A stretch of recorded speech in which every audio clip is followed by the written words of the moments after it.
으로 가시겠습니다. 식품부 식품산업정책관이 배석했습니다.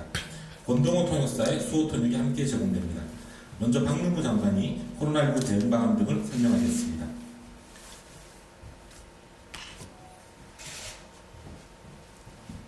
코로나19 중앙재난안전대책본부 1차장 보건복지부장관 박능우입니다. 오늘 0시 기준 국내 발생 환자는 71명입니다. 수도권의 환자는 67명이고 비수도권은 4명입니다. 어제 사망하신 분은 한 분입니다. 고인의 맹복을 빌고 유가족들에게 깊은 위로의 말씀을 드립니다. 지난 2주간의 위험도 평가에 대해 설명드리겠습니다. 추석과 한글날 연휴로 인한 감염 확산을 우려하였으나 현재까지는 대규모 확산 추이는 나타나지 않고 있습니다. 추석 연휴 직후부터 한글날 연휴를 포함한 최근 2주간 국내 발생 환자 수는 1일 61.8명으로 그 직전 2주간의 66.5명에 비해 소폭의 감소세를 이어가고 있습니다. 새롭게 발생한 집단 감염의 건수도 24건으로 직전 2주간의 29건에 비해 감소하였고 감염 경로를 조사 중인 사례의 비율도 16.5%로 계속 낮아지는 양상입니다. 중환자실을 비롯한 의료체계 여력도 충분하여 현재는 통상적인 대응 수준으로 특별한 문제 없이 적절한 치료와 관리가 가능한 상황입니다. 그러나 아직 불안한 요소들이 남아 있습니다.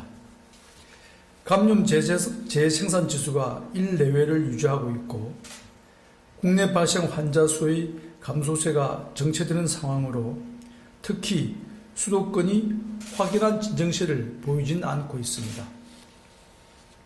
집단 감염의 발생 수는 줄고 있지만 요양병원, 재활병원 등 고위험군이 많은 취약시설에서의 집단 감염이 계속 이어지고 있습니다. 이런 요인들 때문에 지금은 경계심을 풀면 언제 어디서든 감염 확산이 나타날 수 있는 상황으로 판단하고 있습니다.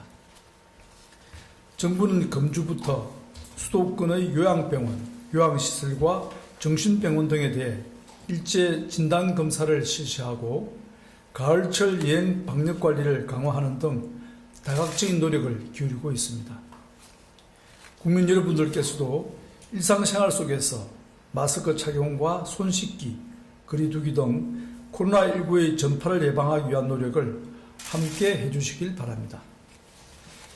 백신 혹은 치료제가 개발될 때까지 코로나19 유행의 장기화는 불가피하며 세계적으로도 유행은 더욱 확산되는 추세입니다. 우리는 상당 기간 코로나19와 공존하는 삶을 받아들여야 하며 코로나19를 적절히 억제하고 통제하는 가운데 일상적인 생활과 사회경제적 활동을 조화시키는 길을 찾아내야 합니다. 거리두기 1단계의 조정은 코로나19의 위험이 줄었다는 의미가 아니라 다시 코로나19와 우리의 일상을 조화시키려는 노력을 시작한다는 의미로 받아들여 주시기 바랍니다. 이러한 길을 찾아내지 못한다면 또 많은 국민들이 일상의 소소한 행복을 잃고 서민들의 생계가 어려워지는 과정을 반복하게 될 수도 있습니다. 마스크 착용이 답답하고 사람이 많은 곳을 조심해야 하는 생활 속 방역수칙이 불편하실 것이며 어디서나 들려오는 경고와 주의가 불쾌하실 수도 있을 것입니다. 그러나 우리 모두의 안전과 일상의 회복을 위해서 서로가 서로에게 배려하고 함께 노력해 주실 것을 부탁드립니다. 정부는 우리 국민의 힘을 믿고 있으며 최선을 다해 국민의 일상을 회복하기 위해 방역관리에 만전을 다하겠습니다. 그간의 거리두기 강화에 따라 피해가 컸던 업종을 지원하고 침체된 서민경제를 회복하기 위해 정부는 그동안 중단되었던 소비 할인권 지원 사업을 조심스럽게 재개하고자 합니다. 모든 분야를 일시에 재개하는 것은 아니며 방역적으로 안전하고 관리가 용이한 부분부터 단계적으로 재개할 것입니다. 이에 따라 국민들께서는 10월 22일부터 전시, 공연 분야, 10월 말부터는 영화, 그리고 11월 초부터 체육 분야에서 소비 할인권을 사용하실 수 있습니다. 방역적으로 위험성이 수반되는 숙박과 여행, 외식 등 3개 분야는 이번 조치에 포함되지 않으며 향후 감염 확산 사항을 고려하여 재개 시기를 검토할 예정입니다.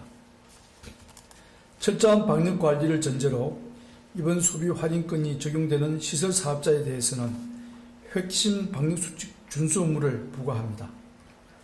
소비자에 대해서도 방역수칙 준수에 동의하는 경우에만 할인권을 발급합니다. 정부는 방역 물품 지원, 공연장 방역지킴이 등 인력 지원과 함께 현장 점검을 강화하여 철저한 방역 관리가 이루어지도록 관리하겠습니다. 소비 할인권의 사용 방법과 시행 시기에 대한 자세한 내용은 보도자료를 참고해 주시기 바랍니다. 이번 문화 분야의 소비 쿠폰을 통해 어려움에 처한 문화산업 종사자들에게 도움이 되길 바랍니다. 또한 장기간의 코로나19 유행으로 인해 정신적으로 지치고 힘든 우리 국민들에게도 한 줄기 마음의 위로가 될 수 있기를 희망합니다. 국민들께서도 생활 속 방역수칙을 잘 지켜주시면서 서민경제의 어려움을 덜어주기 위한 문화소비 활동에 적극적으로 동참하셔서 안전한 문화활동을 통한 작은 행복을 느껴보실 것을 당부드립니다.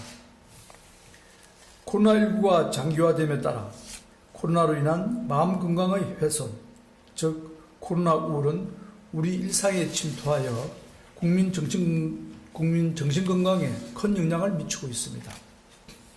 정부는 코로나 우울의 예방부터 고위험군 지원까지 종합적인 심리 지원 대책을 지난 8월에 마련하고 계속 추진하고 있습니다.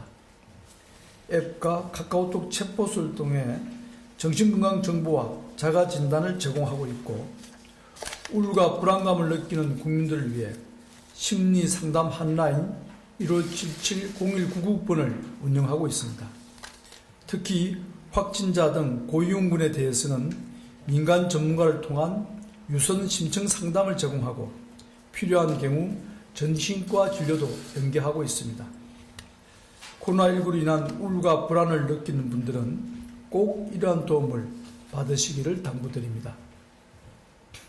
이 자리를 빌어 코로나 우울이라는 정신건강 분야의 큰 과제 앞에서 국민들의 정신건강을 지키기 위해 헌신하고 계시는 모든 분들께 감사드립니다. 정부는 코로나19에 따른 국민의 심리 방역을 위해 보다 체계적이고 종합적인 대책을 마련해 나갈 것입니다. 보건복지부 내에 정신건강 정책관을 신설하였고, 앞으로도 정신건강 분야의 역량과 정책을 계속 강화해 나가겠습니다. 또한 현재 수립 중인 제2차 정신건강복지 기본계획을 통해 코로나19로 인한 정신건강 문제, 이 문제 극복을 위한 방안을 적극적으로 마련하겠습니다. 코로나19로 인한 마음 건강의 저하는 분명히 쉽지 않은 문제일 것입니다. 정부와 전문가들의 노력과 함께 우리 사회 모두가 서로 배려하고 연대한 노력을 함께 해주신다면 코로나19를 계기로 한층 더 성숙한 마음 돌봄의 사회를 만들어 갈 수도 있을 것이라 기대합니다. 우리 모두가 다 함께 살아가는 공동체라는 인식 속에서 주변의 이웃과 어려운 이들에 대해 조금만 더 관심을 기울이고 배려해 주실 것을 당부드립니다. 해외 건설 근로자 방역 상황과 향후 계획에 대해 말씀드리겠습니다. 현재 해외 건설 근로자는 92개국에 약 9천여 명이 근무 중으로 정부는 전 방위적인 지원 대책을 추진하고 있습니다. 특히 지난 5월부터 건설사와 국내 병원의 비대면 진료 상담 서비스가 개시되었습니다. 규제 샌드박스의 임시 허가 이후 9월부터 본격 확대되어 지금까지 해외 건설 근로자 125명이 비대면 진료를 이용하였고, 앞으로 더욱 활성화되리라 전망합니다. 제외 공간을 중심으로 하여 마스크, 의약품 등 방역 물품의 현지 통관과 수송을 지원하고 있으며 안전 간담회 상시 개최 등 현장 소통을 지속하고 있습니다. 지난 7월에는 이라크 건설 근로자 365명의 귀국과 함께 에어 앰뷸런스를 통해 확진자 1명의 귀국을 지원한 바 있습니다. 단체 입국자를 대상으로는 회사 연수시설 등 별도의 시설 격리를 통해 지역사회로의 확산을 예방하고 있습니다. 또한 코로나19에 따른 공사 기한 지연 등 발주처와의 분쟁을 지원하기 위해 지난 9월 1일부터 해외 진출 건설사에 대한 법률 컨설팅과 설명회를 실시하고 있습니다. 정부는 앞으로도 해외 근로자 방역 관리에 관심을 가지고 현장의 건의사항을 점검하며 우리 국민에게 필요한 지원에 만전을 기하도록 하겠습니다. 코로나19와의 장기적인 공존이 불가피한 상황에서 일상과 경제활동에서의 자율성을 회복하면서 방역 목표를 달성하는 것은 쉽지 않은 목표입니다.